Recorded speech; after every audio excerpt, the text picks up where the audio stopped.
when you get someone to laugh, what is a laugh? It's understanding. It's a connection, truly.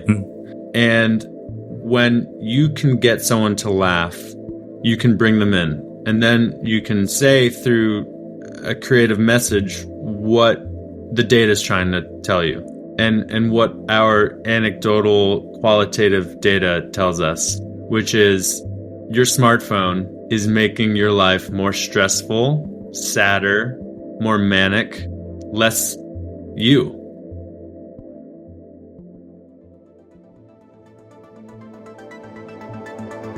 Orbiting 250 miles above, the space station provides us with the ultimate view of planet Earth.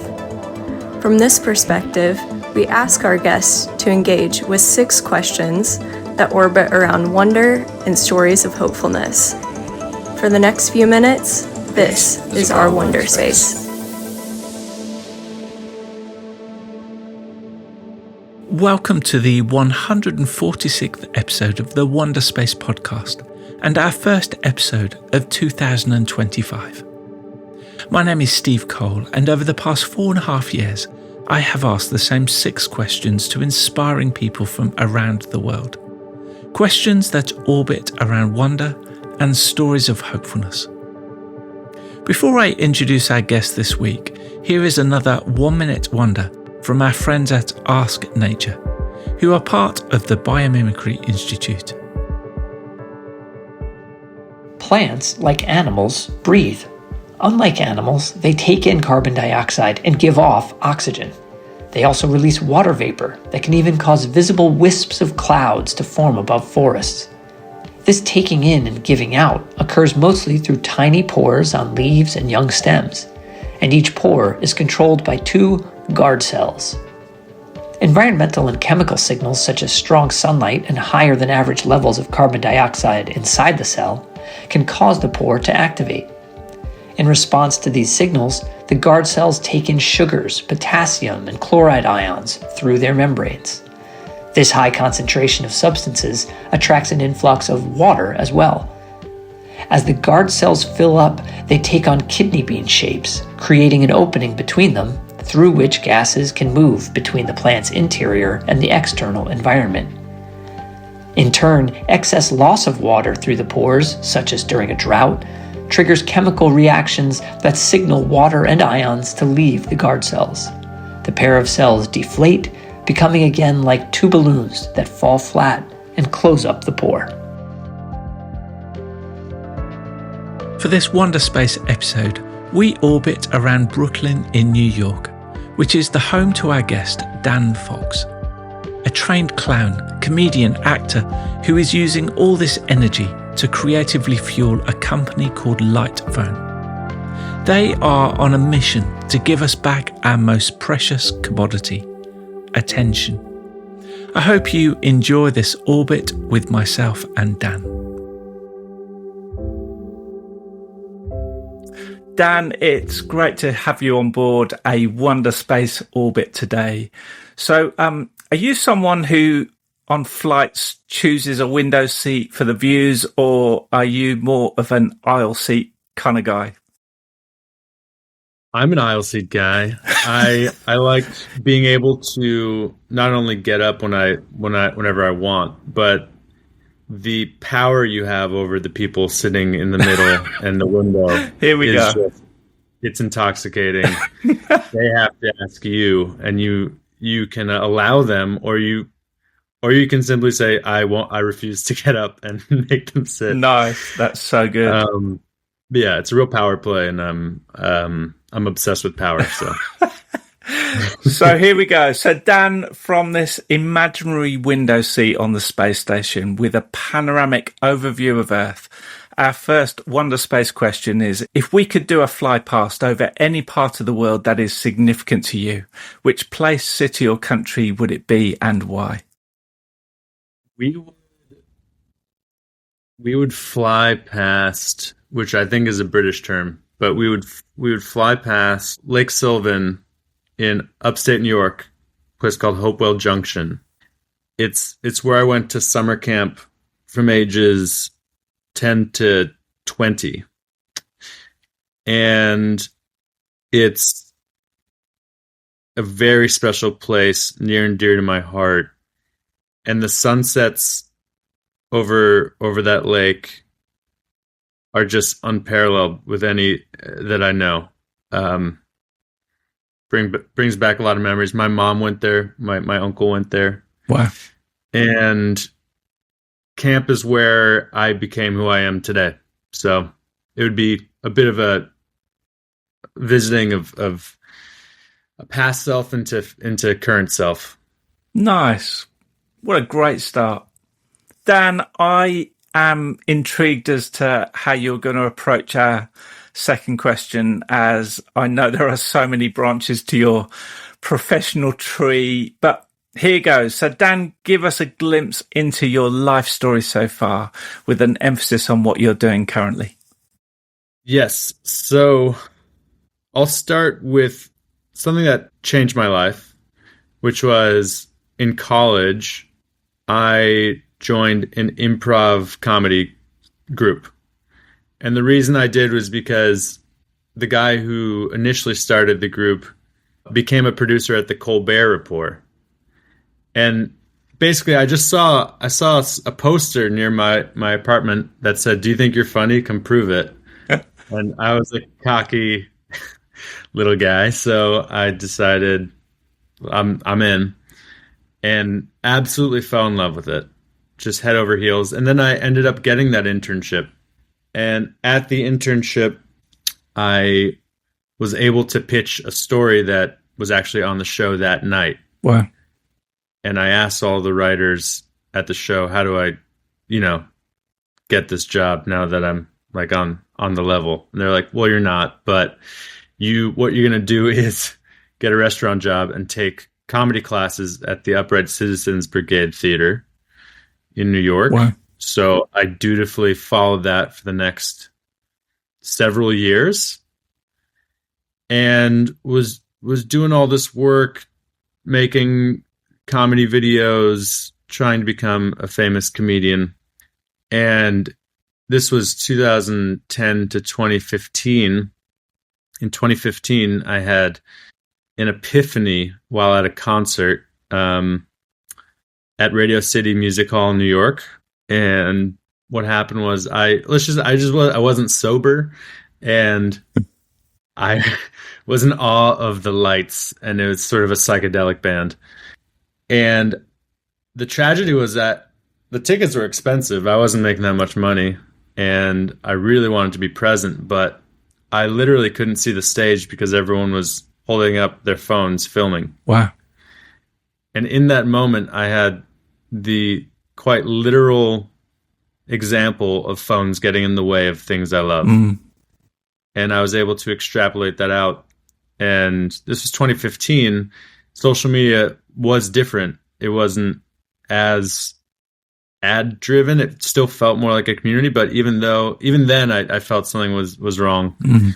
And I decided that night I wanted to start an organization called Fuck Your Phones. Yeah. Which then became Smuck Your Fart Phones, which I thought was pretty funny. Brilliant. So then fast forward a year, and I'm near my apartment, and I see a sign making fun of smartphones. Mm-hmm. I see someone put up a poster. So it's similar to the poster I saw for improv, but it was a poster making fun of smartphones. I visited the website, and I was just astonished that this existed. I had no idea. And it was for the light phone. Mm. So someone gave me a piece of advice, which was sort of like, if someone's doing the thing you want to do, try to join them before you start doing your thing. Yeah, nice. Because the startup costs, the time, all that is quite a bit. So I sent a cold email. I said, I'm a local comedian. I want to make comedy videos with you guys. And a year later, we made a web series making fun of smartphones. And I decided from that point, I wanted to use comedy in service of a message instead of in service of my own ego, especially because so much of what people do online is not about creating art or self-reflection. It's about creating content to feed an algorithm. And that, to me, doesn't really have any nutritional value. In fact, it does the opposite. It feeds addiction to dopamine and getting likes. And I noticed I wanted no part of that, and I wanted to run the exact opposite way and tell people that they should be at least taking a solid look at their relationship to their smartphones and social media, because ultimately our lives are being manipulated by big tech algorithms that are created just to sell ads. And here we are. But can I say, Dan, I admire any business who is going to employ someone who trained as a clown and who brings, joy through good writing and comedy. And I think we so need more creatives like you at the heart of business. But tell us, how you are able to marinate these worlds of comedy and writing and presenting alongside, in the heart of a role with light phones that's absolutely got the creative side, but has also got the economics and profit and how we're going to evolve and develop. How do you marinate those two worlds? I think comedy is, and this isn't a groundbreaking opinion, is such a good way to get a point across. And let's face it, no one likes being preached to. We all kind of know that our relationship to smartphones isn't great. And we know the data, but we're just like, all right, I don't care. I get it. But if you can break that wall, that sort of proverbial spoonful of sugar helps the medicine go down. And when you get someone to laugh, what is a laugh? It's understanding. It's a connection, truly. And when you can get someone to laugh, you can bring them in. And then you can sort of say through a creative message what the data is trying to tell you. And what our anecdotal qualitative data tells us, which is your smartphone is making your life more stressful, sadder, more manic, less you. So I think I'm lucky because the people at Lightphone are artists. Joe, who's one of the co-founders, is one of my favorite visual artists I know. Great. He's a painter. He makes collage. He's also a skater. I call him a punk entrepreneur. He's the kid who would in high school skate all over and annoy people, but at the same time he was petitioning the local government to have a skate park built. And he's just a rad dude at the end of the day. So we connected first through comedy. And he helped co-write and edit and direct these videos that we did. And I think he gets a kick out of it because he's got a really good sense of humor. He's slightly anarchist, a little more than me. But and Kai too. They're just both down to earth, brilliant people who almost view the Lightphone more as an art project that kind of has just kept growing than a business, honestly. I mean, don't tell Kai that, but I think Joe is more on board with that. I get it. So Dan, for anyone considering Lightphone or any other non-smartphone, how would you help them get to that tipping point moment? First thing I would do if you were serious about downgrading to a dumb phone, and I say dumb phone with pride, because dumb phones make you smarter. Smartphones make you dumber. It's just what happens. I would say the first thing you want to do is really examine why. Maybe keep a journal for a week about your smartphone usage. When you feel the impulse to check your phone, stop for a second and question why. Why am I checking my phone? I would also try to leave the house, take a half an hour walk without a phone, and see how you feel. What does that do to your brain, your body? Because trust me, people get the sweats. Yeah. And examine what's happening physiologically, psychologically. Why is this happening, and how is this designed to happen to us by these big tech companies? Then I would try deleting the apps that you use the most first off your smartphone and see if that works for you. Because if you can keep those apps off your phone, you don't need a dumb phone. It's less about the phone than it is your willpower. Yeah. With that being said, it's very difficult to have a healthy relationship with smartphone by design. Our phone and other dumb phones, but the light phone specifically, is literally made, we say this, to be used as little as possible. Yeah. We want pure utility. We want to give you your time and attention back. But at the same time, you're reachable, and you don't have to be anxious about someone missing a text or a call. You can always check WhatsApp or your social media back on your desktop, or keep your old smartphone and use it as like a tablet. Yeah. But our phone it's limited, so it's sort of like out of sight, out of mind. You can't use social media. You can't search the internet. You can't answer an email while you're in bed trying to get to sleep. You just can't do it. Yeah. So it's the restriction that I think people really appreciate. Brilliant.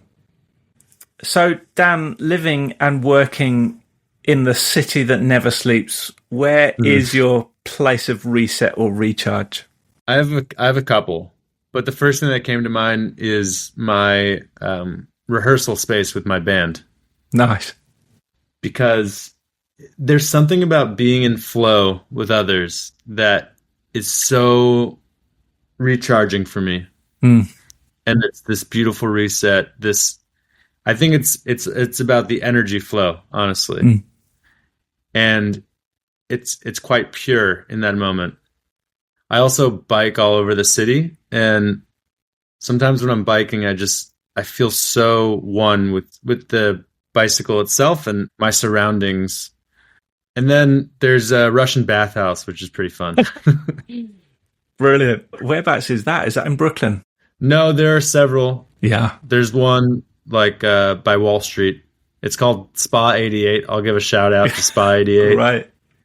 You got to have the borscht. Trust me. It's just, I don't know. Maybe it's just the fact that you're completely drained by the sauna, but the borscht just hits hard.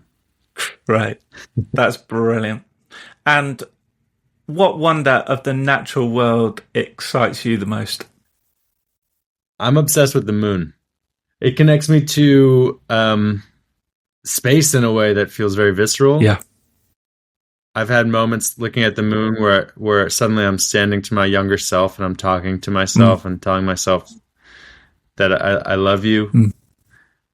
And also it's a deeply personal relationship with it, because the Jewish calendar is based on the moon, and we are Jews are moon people.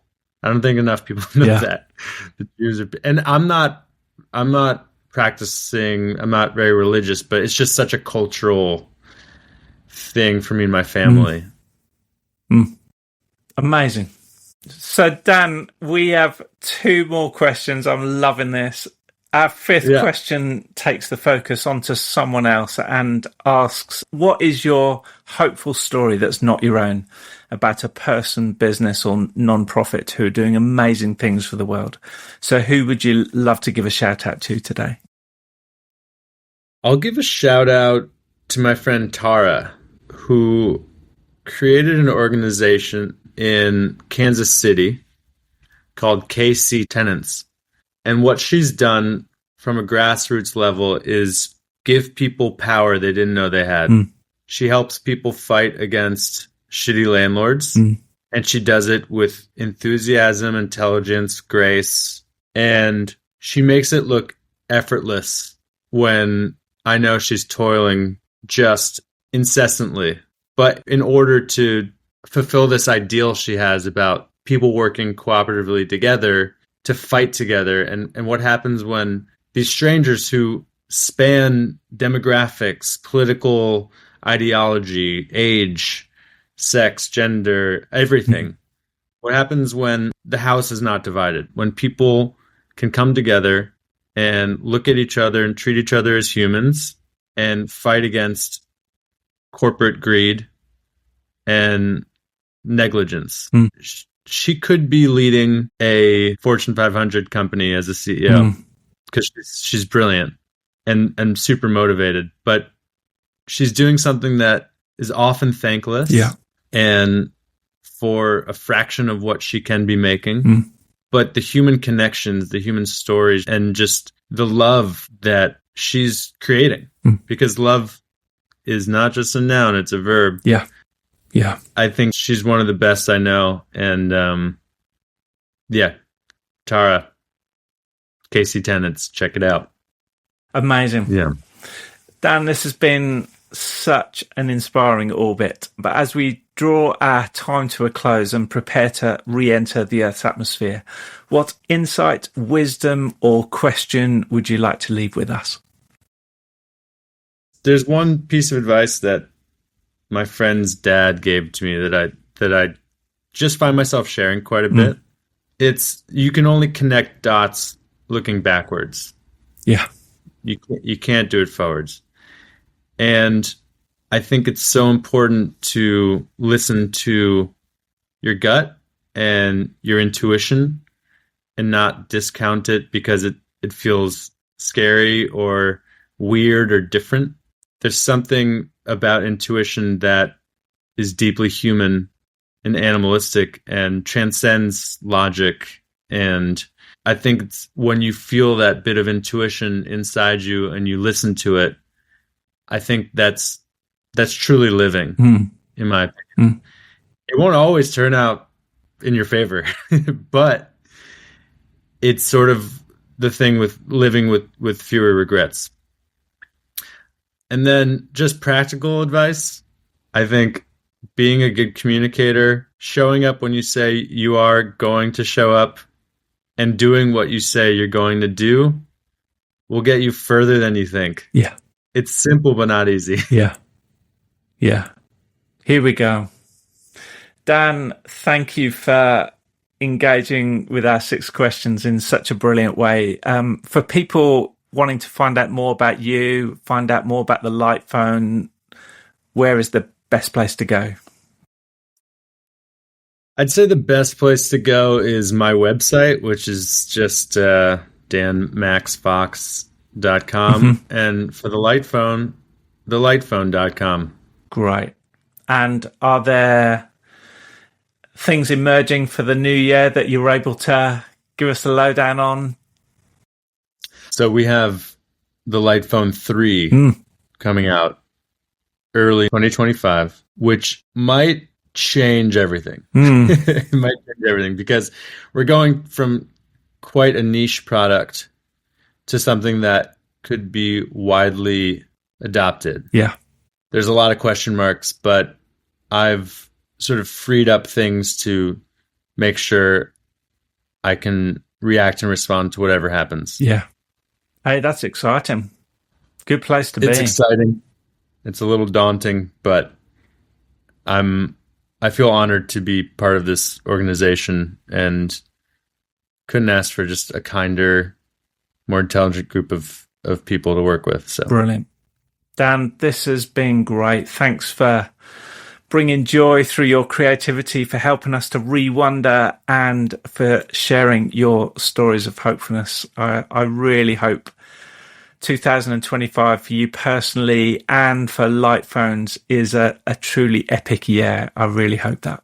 Thank you, Steve. And thanks for asking me to be part of this. And thanks for spreading the joy. I do think you should have one bonus episode, which is, and here's something shitty about their lives. Yeah, there we go. The problem is we'd need an hour and a half. Yeah.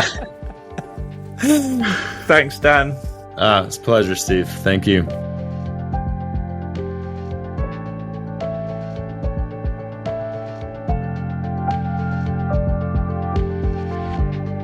I hope you enjoyed this orbit with Dan.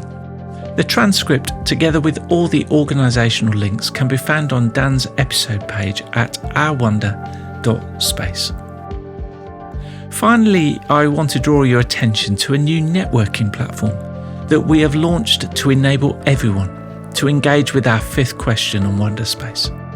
A networking platform called Someone Else that connects us through the way that we share hopeful stories about others. Go to someoneelse.space, create a simple profile and upload your hopeful story. I hope that 2025 is a year of wonder and hope. Thanks for listening.